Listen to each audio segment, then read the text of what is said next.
People are still trying to figure out what was behind President Trump's bizarre statement of support for the 1979 Soviet invasion of Afghanistan, and it's still raising eyebrows.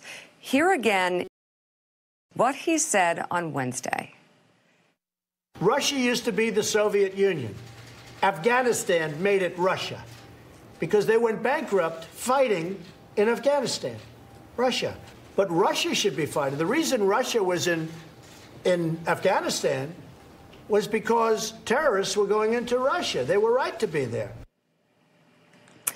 Well, it turns out that opinion of the Soviets' decade-long war, which was opposed across party lines in the United States and across the Western world, is one currently being promoted by the Kremlin. Russian dissident Vladimir Kara-Murza wrote in the Washington Post last month that Putin's government is attempting to officially rewrite its own history with a legislative resolution that wrongly calls the war in full accordance with the norms of international law. Writing in The Atlantic, former Bush speechwriter David Frum asks, why is Trump spouting Russian propaganda? And the Wall Street Journal editorial board asks this morning, quote, right to be there? We cannot recall a more absurd misstatement of history by an American president. Quote, the Soviets justified the invasion as an extension of the Brezhnev Doctrine, asserting their right to prevent countries from leaving the communist sphere. They stayed until 1989. The Soviet invasion of Afghanistan was a defining event in the Cold War, making clear to all serious people the reality of the communist Kremlin's threat. Mr. Trump's cracked history can't alter that reality. And Joe, Look, I just think it might be worth considering that it is time to not just call him ignorant, to not just think that he's ignorant of history, to see that there's dots to be connected here. It's obvious. Well, I mean, come on. I am almost utterly speechless. I will just go with what the Wall Street Journal said, that this was the most ignorant misstatement of history. More than ignorant. By any president ever. It was a misstatement, and it was just insanity. But let me go to you, Mike Barnicle. You and I are old enough to remember 1979 and the shock waves that it sent across not only America, but the world. Jimmy Carter actually didn't send our athletes to the 1980 Olympics in Moscow because of that invasion. And everyone, including the Soviets, said at the time that this was in defense of the Brezhnev Doctrine. This was to stop a communist country from going out of the Soviet sphere. And you actually have Donald Trump parroting a rewrite of history that Vladimir Putin is now trying to push on the Russian people. I mean, my gosh, this at least should be a footnote in any Robert Mueller report on collusion, because it is sheer insanity. Yeah, Joe, I mean, there's no doubt that Donald Trump is parroting the Putin line here. And to keep it in-house, the Brezhnev Doctrine back in 1979, 1980 was counteracted by the Brzezinski. Zbigniew Brzezinski, National Security Advisor to President Jimmy Carter, outlined what was taking place at the time and America's reaction to it. And America's reaction to it, in part, the world's reaction to the Russian invasion of Afghanistan, Noah, resulted in what happened.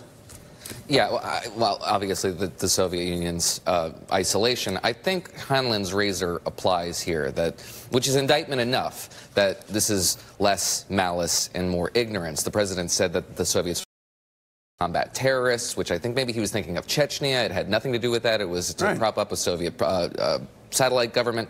And the collapse of the USSR, he seemed to blame as a result of the material pressures that resulted from the bleeding in Afghanistan. It really had nothing to do with that. It was a result of military expenditures that were more focused in Europe and containing NATO and having very little to do with the bleeding in Afghanistan, although that was part of it. And then the Union Treaty. Prices. And then the Union Treaty in 1990 was sort of more a result of political malaise and the dissolution of the European satellite states. So it's just that the president really has no idea what he's talking about. But that is disturbing enough in and of itself, that the president has such little intellectual curiosity about one of the seminal moments of the 20th century should be enough. Let me challenge you. Let me challenge you for a minute here. You obviously have studied the Cold War history. Barnacle and I were living through it, and certainly we're reading about it in newspapers day in and day out. I studied it for 4 years in college. It has been an obsession of mine for some time, as any good conservative would be obsessed with, bringing down the evil empire, so to speak. But I have never once heard a history professor, I've never once heard an editorial writer, I've never once heard anybody outside of the former Soviet Union attach that invasion to terrorism. I would guess neither have you, neither has Barnacle, neither has anyone. Can it really be ignorance when this lines up with what we read about in the Washington Post just a month ago, that Putin was trying to rewrite history and make it about terrorism?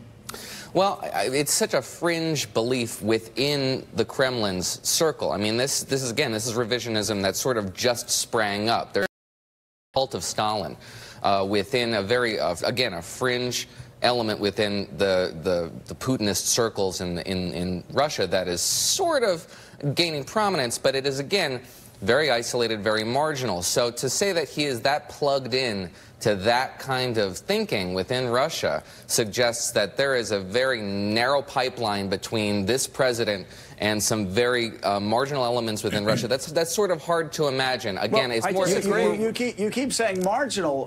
Vladimir Putin believes it. And what Vladimir Putin believes actually is dominant, is dominant in Russia. So if it is a fringe, it's a very powerful fringe, and it's somebody that Donald Trump has been kowtowing to now for at least 3 years publicly. Yeah, no, there are real efforts in the former Soviet Union and in Russia in particular to rehabilitate Stalin, to rehabilitate the former Soviet Union, Brezhnev, and efforts like the invasions of Afghanistan, Hungary, and Czechoslovakia. But they are, we should say that they're sotto voce. They're still, this is a controversial effort over there. But this is the opposite of ignorance. If you ask Donald Trump to go into detail about anything in the 70s, 80s, 90s, he would have zero ability. The fact that he's going to such detail is the opposite of ignorance. He's a propaganda machine. He knows this is one put in one. So this is not an accident. He does not stumble onto even false facts. There's too much detail in there. This is a direct pipeline. He had the meeting in Warsaw with Putin this summer. No American note-taker was present in that meeting. A Russian note-taker was present in that meeting. If they talked about Afghanistan, Putin would go to, well, we got involved in Afghanistan because of terrorism. And that's something that Trump would remember. He's talking about things that Putin talks about. Yeah. It was Helsinki, but... And Helsinki. You're exactly right. That's, Mika, that is exactly what Donald Trump did. And also, it was in the Washington Post last month. I'm sure that either he read it or somebody else read it. But chances are good. Again, in those private conversations, Trump was saying, I want to get out of Afghanistan. And Putin, who knows, maybe Putin said, well, boy, we had to go.